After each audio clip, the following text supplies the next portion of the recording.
quero que a gente comece a nossa conversa com isso. O que vocês entendem que é síndrome do impostor ou como ela se manifesta? Vou até trazer uma resposta que chegou. Síndrome do impostor é quando a gente não se sente merecedor do que a gente tem ou do que a gente conseguiu. É se sentir uma fraude. A Aline fala: acho que síndrome do impostor é ter a sensação de que se está enganando os outros por estar fazendo algo para o que não nos sentimos totalmente capazes de fazer. A Renata fala: é quando achamos que não somos capazes ou merecedores daquilo. No meu caso, a Dani fala, ele se manifesta com um medo e uma insegurança constantes e acho que acaba esbarrando em autoestima. Síndrome do impostor é isso mesmo. Hoje a gente vai falar do seguinte: primeiro, do que é síndrome do impostor. Segundo, por que ela acontece, então explicações do porquê ela existe. 3, sintomas ou manifestações da síndrome do impostor. E por fim, um jeito que eu adoro terminar as minhas lives, porque não adianta nada levantar os problemas e não fazer nada com isso. Por fim, eu vou dar 3 ações práticas que vocês podem começar a colocar em prática assim que a gente terminar a live para ir dissipando essa síndrome do impostor, beleza? Então vamos lá. O que é a síndrome do impostor na prática? A gente começou a falar aí e vocês responderam super bem. Então a gente se sentir uma fraude, a gente não se sentir merecedor ou que a gente dá conta das coisas que a gente tem na mão. Quando a gente duvida das nossas habilidades e dos nossos conhecimentos. No trabalho, ou quando a gente está fazendo alguma coisa importante, a síndrome do impostor, ela aparece com uma sensação ou um medo que as pessoas vão descobrir que você não é bom o suficiente, ou que você é um incompetente, ou que você é uma fraude. Quando você tem uma vitória, ou uma promoção, ou um convite para, por exemplo, dar uma palestra, você acha que você conseguiu isso por sorte ou por circunstâncias e não pelo seu mérito e não pelo seu crédito. Outra coisa que aparece também é você nunca acha que você tá pronto para fazer algo, ou você nunca acha que você sabe todo o necessário. Então, sempre tá num sentimento de estou devendo. Está faltando conhecimento, está faltando experiência. Eu nunca sou o suficiente. Teve um estudo com a psicóloga a doutora Gail Matthews, da Universidade Dominicana da Califórnia. E ela olhou para uma população de pessoas bem-sucedidas. E o que apareceu foi que 70% das pessoas bem-sucedidas que ela pesquisou demonstravam algum nível de síndrome do impostor, de se sentir uma fraude, de não se sentir merecedor pelas coisas que obteve, de não achar que tem conhecimento ou experiência suficiente, de estar duvidando de si mesmo. 70% das pessoas têm algum nível de síndrome do impostor. O que é interessante também é que tem maior incidência em mulheres. O que, de certa forma, faz sentido, né? Porque na medida que você duvida de si mesmo, e as mulheres têm um histórico de duvidarem mais de si mesmo, quando a gente duvida da gente mesma, a gente quer sempre ir além, a gente quer sempre compensar o fato de não achar que sabe o suficiente, ou não achar que tem experiência suficiente, ou não se achar bom o suficiente. Então, as pessoas bem-sucedidas terem algum nível de síndrome do impostor, faz sentido. A síndrome do impostor, ela de certa forma, é boa para o sistema. É boa para as empresas, porque a gente está sempre trabalhando muito, compensando uma falha, um gap que a gente acha que a gente tem. Tem uma pesquisa sobre finanças pessoais que mostram que as mulheres lidam com dinheiro de forma mais insegura. Elas ganham dinheiro, mas elas não se sentem capazes de gerir aquele dinheiro e até acham que elas não mereciam aquele dinheiro que elas estão ganhando. Então, isso tudo são facetas da síndrome do impostor. A Luísa fala, a de não gerenciar bem o dinheiro. Wagner fala, no trabalho. isso pode manifestar de muitas formas, né? O medo da gente ser descoberto, a gente não se sentir capaz de fazer as coisas, a gente ter uma insegurança constante, ficar sempre correndo atrás para melhorar, mas nunca ter a sensação de alcançar o nível de conhecimento ideal, por exemplo. Sempre achar que está faltando alguma coisa, né? O que mais que falaram aqui? Quando fui promovida, achava que qualquer momento perceberiam que foi uma fraude e aí seria demitida, sim. Que você não teve mérito nisso, né? Alguém tomou a decisão errada, ou que foi sorte, que na verdade iam te descobrir. É bem clássico isso. O que eu quero trazer para vocês? Agora que a gente entendeu um pouco o que é a síndrome do impostor, eu quero trazer para vocês por que ela acontece. Então, explicações que podem nos ajudar a entender por que existe essa síndrome do impostor. E mesmo eu nunca ouvido falar nela, eu já me identifico. Por que ela é tão comum? Primeira coisa, uma autocobrança acentuada. Uma cobrança tanto a gente com a gente mesmo, quanto outras pessoas com a gente mesmo. E isso pode ser explicado até pelo jeito que a gente aprendeu. Então, nas escolas ou nas empresas, é muito comum focar nos pontos negativos. É muito comum focar nas coisas que a gente não faz bem. Então, por exemplo, na escola, eu sou boa em português, matemática, biologia e física, mas eu não sou boa em química. Todos os olhares, todos os professores ou os pais ou eu mesma vai focar na química, na parte que eu não sou boa. Nas empresas, mesma coisa. Muitas vezes os feedbacks, por exemplo, as avaliações são muito focadas nos gaps, que eles chamam, nas coisas que estão abaixo do esperado. E todos os outros aspectos que a gente está indo bem, ou que a gente está além do esperado, eles são, às vezes, nem mencionados. Então, isso é uma explicação para a síndrome do impostor. Outra explicação é o viés da negatividade. O que é isso? Os vieses cognitivos são formas de pensar do nosso cérebro. A gente não consegue ficar processando informação de forma devagar o tempo todo. Então, o nosso cérebro, ou tomando decisão, ou analisando o tempo todo. Então, o nosso cérebro cria uns atalhos para ajudar a gente a tomar decisão e refletir sobre as coisas. Chama viés, isso, em linhas gerais, tá? De forma bem descomplicada, falando para vocês. O viés da negatividade, que é um atalho errado que o nosso cérebro toma, ele faz a gente focar muito mais em fatos negativos do que fatos positivos. Exatamente o exemplo que eu dei, eu estudante. O viés da negatividade, e isso foi provado por estudos científicos, um fato negativo, um erro, por exemplo, tem 4 vezes o peso de um fato positivo, um acerto. Então, a gente precisa, por exemplo, de 4 acertos e um erro para achar que está equilibrado.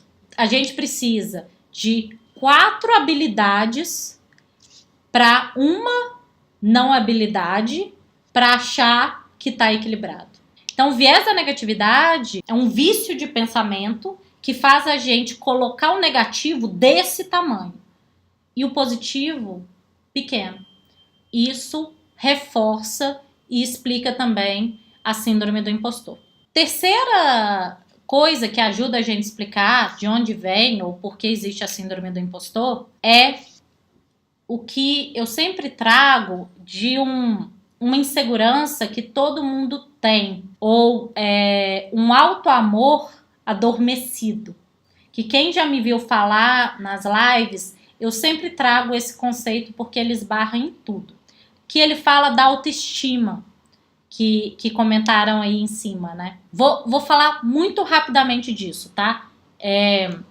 A Brené Brown, que é uma pesquisadora dos Estados Unidos, que estuda isso há 16 anos, ela tem a seguinte tese. A gente, seres humanos, a gente tem necessidade de vínculo. A gente tem necessidade de ser aceito, de ser amado. Junto com essa necessidade vem um medo de não ser amado, um medo de não ser aceito. E aí a gente começa a tomar medidas para ninguém perceber que, na verdade, nós somos inadequados. Ser bonito, ser magro, ter um carro legal, ter um emprego legal. Então, todas essas coisas que são status, elas podem ser explicadas por a gente não achar que a gente é bom o suficiente e por isso a gente busca mecanismos para ser perfeito. Porque assim, se a gente for perfeito, é lógico que a gente vai ser aceito. E isso tem tudo a ver com a síndrome do impostor. Que a síndrome do impostor nada mais é essa certeza que a gente tem que a gente é inadequado.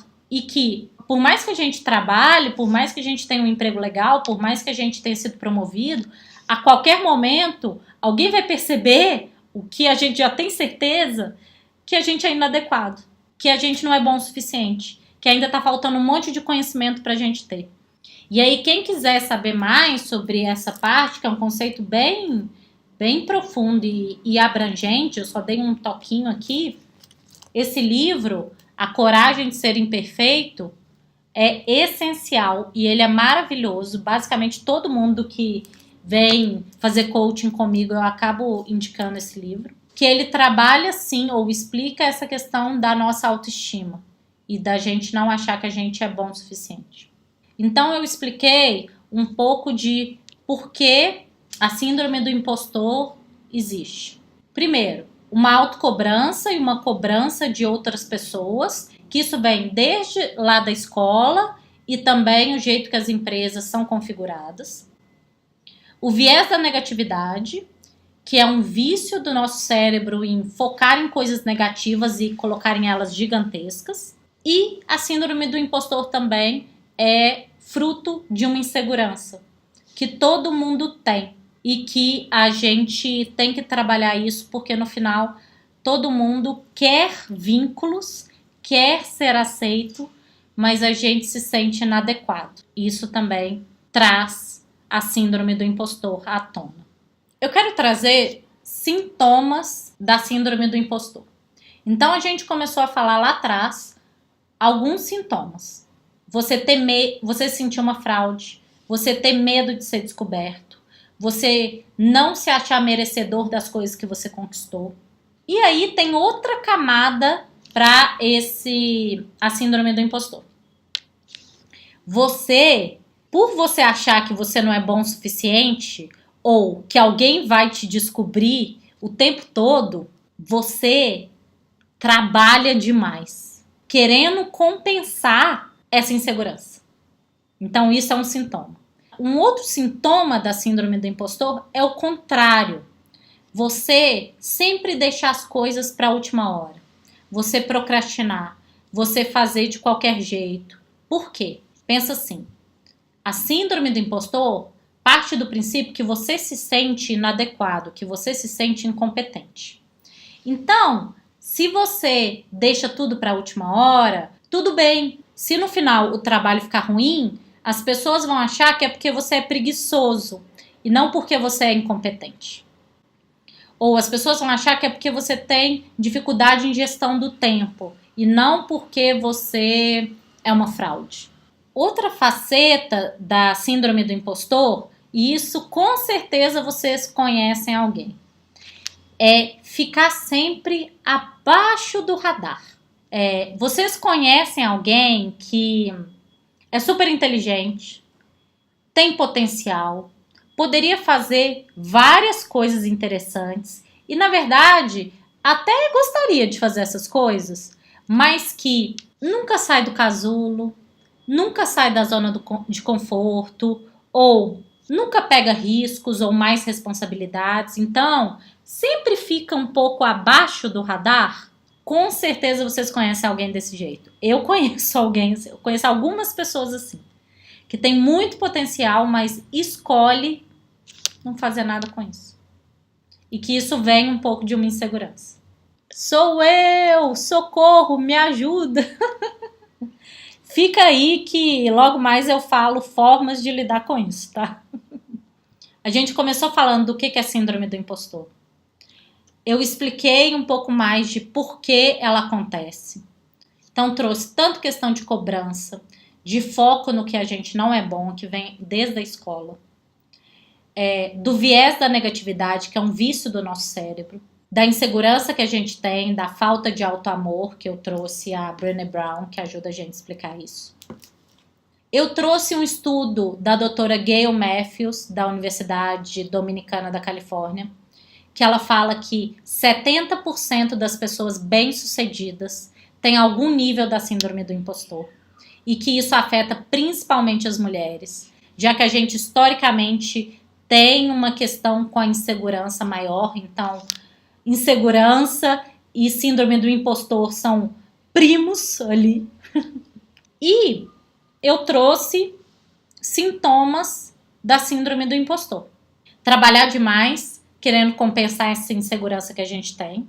Ou o contrário, procrastinar, deixar tudo de última hora, porque aí as pessoas vão achar que a gente é preguiçoso e não que a gente é incompetente, que esse é o grande medo do impostor, ele ser descoberto como impostor.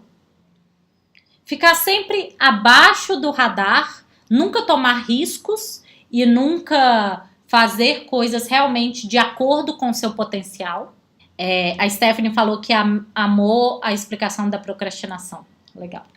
E aí, gente, para terminar, e quem segue as minhas lives sabe que eu sempre gosto de terminar com dicas para você colocar em prática já para resolver a síndrome do impostor. Quer dizer, não adianta nada eu vir aqui contar exatamente de onde que veio a síndrome do impostor, por que ela existe, os estudos que explicam ela e etc.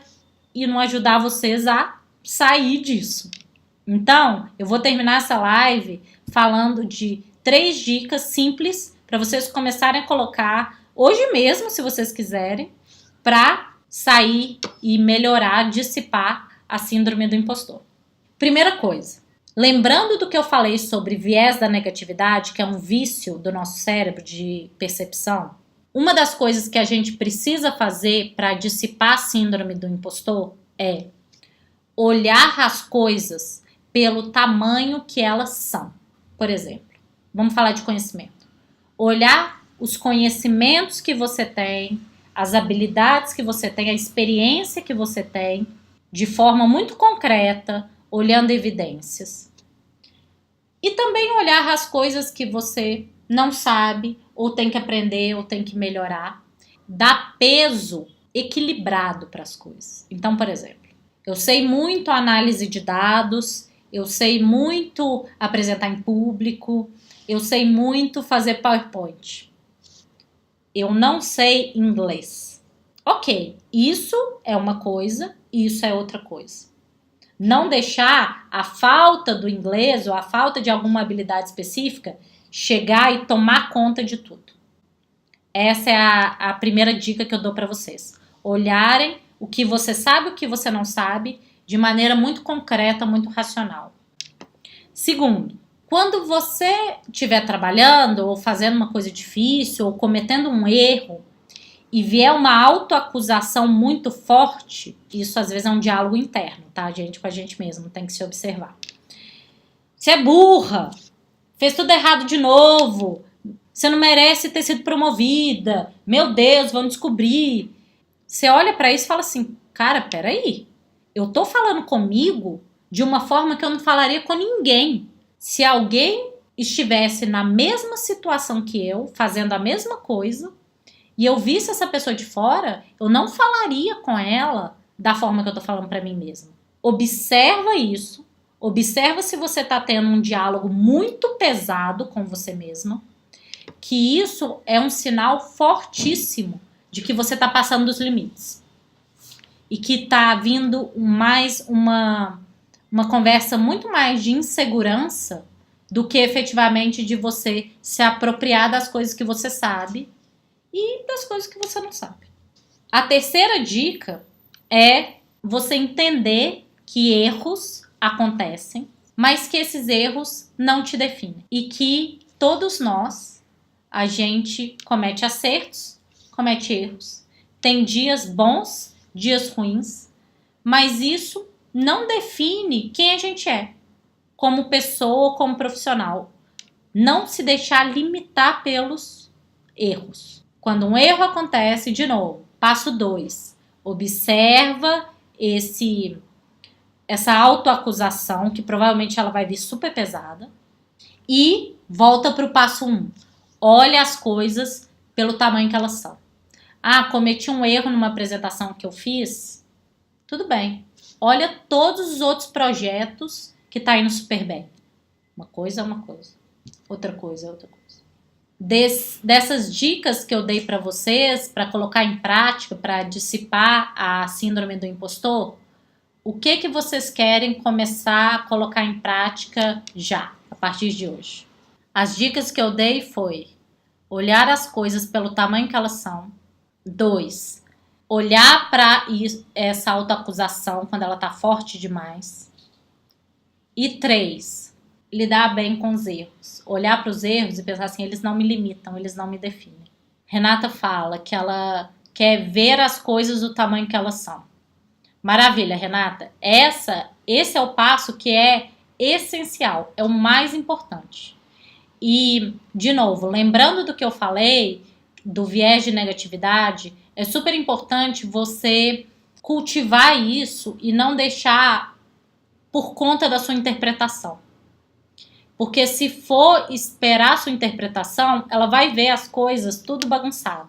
Uma dica que eu dou sempre para os meus coaches, para os meus clientes de coaching, é colocar no papel. Então, pensei aqui num exercício para vocês fazerem hoje ou amanhã. Vocês pegarem uma folha de papel e aí colocarem logo em cima uma frase positiva em relação a vocês mesmos, que vocês acreditam, por exemplo, eu sou uma boa profissional, ou eu mereço a promoção que eu acabei de receber, ou eu mereço o emprego legal que eu acabei de conseguir. E aí, a partir disso, você faz uma lista de evidências concretas que são a favor dessa sua frase. Por exemplo, eu coloco assim, eu sou uma boa profissional de coaching, por exemplo. Então, o que eu coloco ali? Eu me formei em psicologia na Universidade Federal de Minas Gerais. Eu fiz o curso XPTO, que é super bem reconhecido. Eu atendi mais de tantas pessoas para... Você tá vendo que tudo que eu tô falando agora não é opinião? Tudo que eu tô falando agora são fatos. Faça esse exercício. Eu pensei nele agora, mas eu acho que vai ajudar todo mundo. De colocar em cima da folha uma frase, eu sou uma boa profissional de TI. Eu mereço o emprego que eu tenho. E lista evidências que suportam essa afirmação. Não é opinião. Não opinião, tá? Fatos, evidências. A Stephanie fala que faz muito sentido, principalmente equilibrar o peso dos acertos e erros. Rever a forma como eu falo comigo mesma, autocobrança. E aprender a lidar com o erro. Que legal, é bom que teve 3 respostas e cada uma falou de uma dica. Que ótimo, cada dica tocou mais uma. E aí, pessoal, convido vocês a fazerem esse exercício que eu falei e... Me respondem, me mandam mensagem depois contando como foi. A Cássia falou que são dicas muito legais, que a gente se cobra muito, sim. E aí, para finalizar, para fechar, como eu disse no começo, o meu papel aqui, e que eu acredito, que eu gosto de ter esse papel, é pegar a minha bagagem da psicologia e do coaching e trazer para vocês temas importantes, mas de uma forma muito simples e muito prática, para, de certa forma, descomplicar algumas coisas. Na semana passada, eu falei sobre propósito E essa semana eu tô falando sobre a síndrome do impostor. Então, descomplicando essa história, o que eu quero que vocês levem hoje, assim, se vocês forem esquecer tudo que eu falei, lembre-se disso. Que é, a síndrome do impostor nada mais é que uma percepção exagerada que a gente tem sobre a gente mesmo. Ela é reforçada pelo jeito que é o nosso sistema educacional, o jeito que as empresas são. Ela é reforçada pelo viés de negatividade, reforçada por uma insegurança que todo mundo tem. Só que a síndrome do impostor é uma percepção exagerada. E para a gente conseguir dissipar essa percepção exagerada, se ancorem sempre em fatos, em evidências, em questões concretas que afirmam o que você é bom, sim. E claro, também o que você ainda precisa aprender ou o que você precisa se esforçar, mas olhar esses dois lados. Se você foi promovida, se você conseguiu um emprego super legal, se você está indo bem na sua empresa ou como empreendedora, não é à toa, não é por sorte, não é porque as pessoas têm, sei lá, dó de você e resolveu te dar dinheiro. Claro que não. É porque você tem mérito, porque você construiu essa jornada que você tem. Você merece estar no lugar onde você está. Então, se aproprie disso, coloque no papel e não deixe seu cérebro pregar essa peça em você. A síndrome do impostor, esse medo de achar que a gente nunca é bom o suficiente, que as pessoas vão descobrir que a gente é uma fraude, de achar que as nossas habilidades não estão conforme o que as pessoas estão esperando, é um erro de percepção. Simples assim. É isso que eu tinha para falar para vocês. Quem tá aí, eu gostaria que vocês colocassem se hoje serviu para descomplicar essa história de síndrome do impostor. Quem achar que sim, pode colocar embaixo. Descomplicou, que é uma meta para mim. Eu defini hoje que nessas lives eu quero sempre descomplicar para vocês algum tema importante. Junto a isso, o que eu queria dizer para vocês tô sempre à disposição. Se vocês quiserem me mandarem mensagem com dúvidas ou contando como foi esse exercício, eu vou adorar saber. E quem quer se aprofundar mais, quem quiser conhecer o meu trabalho como psicóloga e coach, fala comigo ou marca uma sessão experimental gratuita no meu site, que aí a gente consegue também falar mais e eu entender como eu posso te ajudar. Renato falou que descomplicou, Stephanie falou que descomplicou. Que ótimo, pessoal.